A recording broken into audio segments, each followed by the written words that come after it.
Hello दोस्तों, ये है मैथ टॉपर जोन यानी मैथ का डर खत्म। तो आज के वीडियो में हम जानेंगे संख्याओं के क्रम के बारे में और शून्य का महत्व के बारे में। तो चलिए वीडियो को शुरू करते हैं। जानते अब संख्याओं का क्रम कैसे कहते हैं। जब हम संख्याओं को किसी सही क्रम में लगाते हैं तो उसे संख्याओं का क्रम कहते हैं। इसके दो प्रकार होते हैं, आरोही क्रम और अवरोही क्रम। तो चलिए वीडियो को शुरू करते हैं। पहले बात करते हैं हम आरोही क्रम की। छोटी संख्या से बड़ी संख्या की ओर लगाना है आरोही क्रम। छोटी संख्या से बड़ी संख्या की ओर लिखने के तरीकों को आरोही क्रम कहते हैं। इसकी हम पहचान कैसे करें।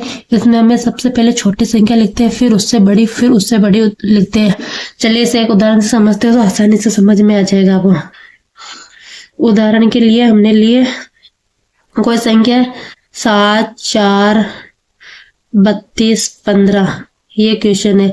अब इसे लिखे कहते हैं आरोही क्रम में लिखो। आरोही क्रम, इसे आरोही क्रम में लिखो। तो हम इसे आरोही क्रम में कैसे लेंगे। इसमें होता है सबसे पहले छोटी संख्या को लिखो। तो इनमें चारों में सबसे पहले छोटी संख्या है 4, फिर उससे बड़ी है 7, फिर उससे बड़ी 15, फिर उससे बड़ी है 32। तो ये हो गया इसका आरोही क्रम। एक और उदाहरण से समझते हैं। आरोही क्रम में हम सबसे पहले छोटी संख्या को लिखते हैं, फिर उससे बड़ी संख्या को लिखते हैं। जैसे मान लिया एक संख्या ले ली 8, 12, 3, 18, जैसे और 5। तो इसे कहते हैं, इसे आरोही क्रम में लिख दो। इसका आरोही क्रम क्या होगा।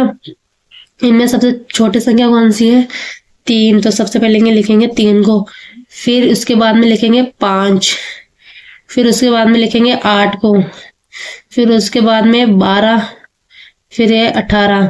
ये हो गया इसका आरोही क्रम में। हमें पूछ रहे कि किसी संख्या का लिख के पूछ ले इसे आरोही क्रम में लिखो।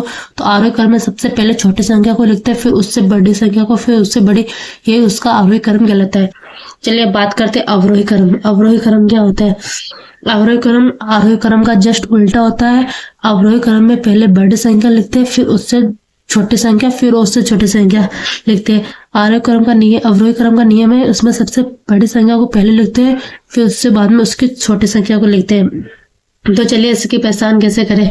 जैसे एक संख्या 15, 7, 12, 4। तो इसमें सबसे बड़ी संख्या 32। तो इसमें सबसे पहले लिखेंगे 32 को, फिर लिखेंगे 15 को, फिर लिखेंगे 7 को, और सबसे छोटी संख्या इसमें 4। जैसे हमें एक और उदाहरण से समझते हैं। जैसे कोई संख्या है 14, 21, 7, 5, 1। तो इसे अवरोही क्रम में लिखना है। अवरोही क्रम में क्या होता है। अवरोही क्रम आरोही क्रम का जस्ट उल्टा होता है। अवरोही क्रम में हमें सबसे बड़ी संख्या को पहले लिखना होता है। तो सबसे बड़ी संख्या इसमें 21, उसके बाद में 14, उसके बाद में 7, उसके बाद में 5, उसके बाद में 1। ये हो गया इसका अवरोही क्रम। अवरोही क्रम, अवरोही क्रम और आरोही क्रम जस्ट एक दूसरे के उल्टे होते हैं। आरोही क्रम में हमें एक सीधे लिखना होता है। अवरोही क्रम में पहले बड़ी संख्या, फिर छोटी, उससे छोटी, ऐसे लिखते हैं। एग्जाम में गलती के बचने के क्या टिप्स हो सकते हैं। पहले सभी संख्याओं को हमें ध्यान से देखो कि इसमें पूछ क्या रहे। सबसे छोटी संख्या सबसे छोटी या सबसे बड़ी पहचानो। इनमें पहले देखो सबसे छोटी संख्या कौन सी है, सबसे बड़ी संख्या कौन सी है, और फिर सवाल को देखो कि सवाल में क्या पूछ रहा है। आरोही क्रम के बारे में पूछ रहा है या अवरोही क्रम के बारे में पूछ रहा है। अगर आपको आरोही क्रम के बारे में पूछ रहा है तो आप छोटे से बड़ी संख्या को लिखो।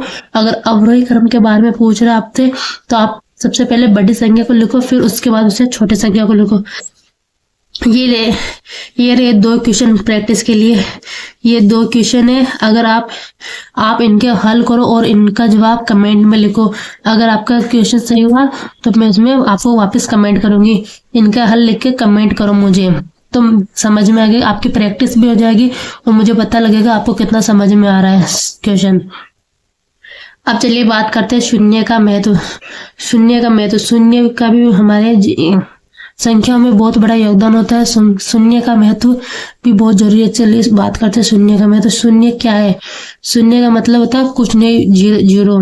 जैसे टोकरी में सेब 0, जेब में सिक्के 0, ऐसा होता है शून्य के महत्व। शून्य कुछ नहीं होते हुए हमारे जीवन में बहुत महत्वपूर्ण होता है। तो चलिए बात करते हैं संख्या की पहचान में मदद। संख्याओं की पहचान में शून्य कैसे मदद करता है? शून्य के बिना कोई भी बड़ी संख्या नहीं बनती है। जैसे उदाहरण के लिए 5 है, अगर इसके आगे 1 शून्य लगा दिए तो 50 बन जाते हैं। अगर इसके आगे 2 शून्य लगा दिए तो 500 बन जाती है। तो शून्य लगाने से संख्या 10 गुना तक बढ़ जाती है।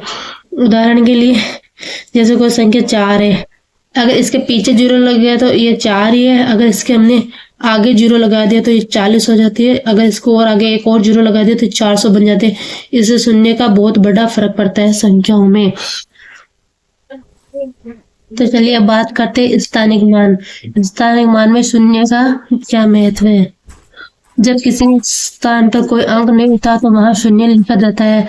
जैसे उदाहरण के लिए संख्या 405, तो इसमें 4 सैकड़ा 0 दाई है और इकाई 5। अगर 0 न हो तो हमें पता ही नहीं चलेगा कि दाई खाली है। जैसे एक उदाहरण के लिए एक संख्या और लेते हैं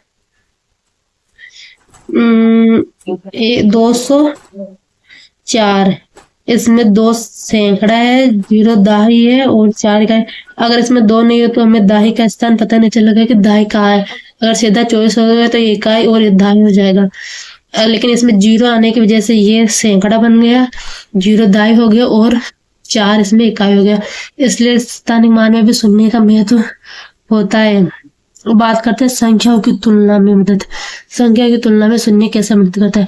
शून्य से हमें छोटी बड़ी संख्या पहचानने में मदद मिलती है। उदाहरण के लिए जैसे संख्या 209 और 29, इनमें 209 बड़ी है और 29 छोटी है, क्योंकि इनमें 0 आ गया बीच में, लेकिन इसमें शून्य का यहाँ पर महत्व हो गया। अगर ये 0 नहीं हो तो इसमें 0 नहीं होने पर ये 29 हो गई और 0 लगने से 209 इससे बड़ी संख्या बन जाती है। उदाहरण के लिए हम बात करते हैं जैसे एक संख्या 302 और एक 32, तो इसमें तो शून्य है, इसमें शून्य नहीं है, लेकिन इसमें शून्य लगने की वजह से यह संख्या से बड़ी बन जाती है। 302 हो गई, इसमें ये केवल 32 है तो ये इससे बड़ी होगी। इसलिए संख्या की तुलना करने में भी ये हमारी बहुत मदद करता है शून्य होने का। अब बात करते हैं गणितीय क्रियाओं में शून्य का महत्व। गणितीय क्रियाओं में शून्य का क्या महत्व है? जोड़ में किसी संख्या में 0 जोड़ने पर संख्या वही रहती है। उदाहरण के लिए हम बात करते हैं 8 है, 8 में अगर हम 0 जोड़ेंगे तो संख्या वही रहेगी, इसमें शून्य का कोई योगदान नहीं है। इसमें शून्य जोड़ने पर कोई संख्या नहीं बदलती है जोड़ में। और बात करते हैं घटाओ में, तो किसी संख्या से 0 घटाने पर भी संख्या वही रहती है, उसमें भी कोई बदलाव नहीं होता। किसी भी संख्या में से 0 घटाने पर संख्या वही रहती है। जैसे 9 में से -0 करने पर उत्तर 9 ही आएगा, आंसर 9 ही रहेगा, इसमें 0 का कोई फर्क नहीं पड़ेगा। लेकिन बात करते हैं गुणा की, तो किसी संख्या को गुणा करने से उसका उत्तर गुणा 0 होता है। जैसे किसी संख्या 6 को अगर हम 0 से गुणा करेंगे तो उसका आंसर 0 आएगा। इसलिए शून्य का महत्व बहुत होता है। इसलिए गणितीय क्रियाओं में भी शून्य का महत्व योगदान रखता है। अब बात करते हैं आरोही व अवरोही क्रम में शून्य का महत्व। आरोही और अवरोही क्रम में शून्य का क्या महत्व है? आरोही 0 सबसे छोटी पूर्ण संख्या है, इसलिए आरोही क्रम में 0 पहले ही आएगा। 0 सबसे छोटी संख्या, इसलिए हम जब भी कभी आरोही क्रम में अगर 0 भी है तो हम उसे सबसे पहले लिखेंगे संख्याओं के। जैसे उदाहरण के लिए 0, 3, 7, 12, 25, इसमें 0 को सबसे पहले लिखा गया, फिर संख्या स्टार्ट हुई, क्योंकि 0 सबसे छोटी पूर्ण संख्या है। एग्जाम में याद रखने वाली बात यह है कि 0 एक सबसे छोटी पूर्ण संख्या है। 0 से संख्या बड़ी बनती है पहले इस वैल्यू में। 0 से गुणा, अगर किसी भी संख्या को 0 से गुणा करेंगे तो उसका उत्तर 0 ही आएगा और 0 सबसे छोटी पूर्ण संख्या है। अगर आपको ये चैप्टर हमारा अच्छा लगे तो हमें कमेंट करो, लाइक करो, शेयर करो और ऐसी और वीडियो देखने के लिए, आसान वीडियो देखने के लिए हमारे चैनल को सब्सक्राइब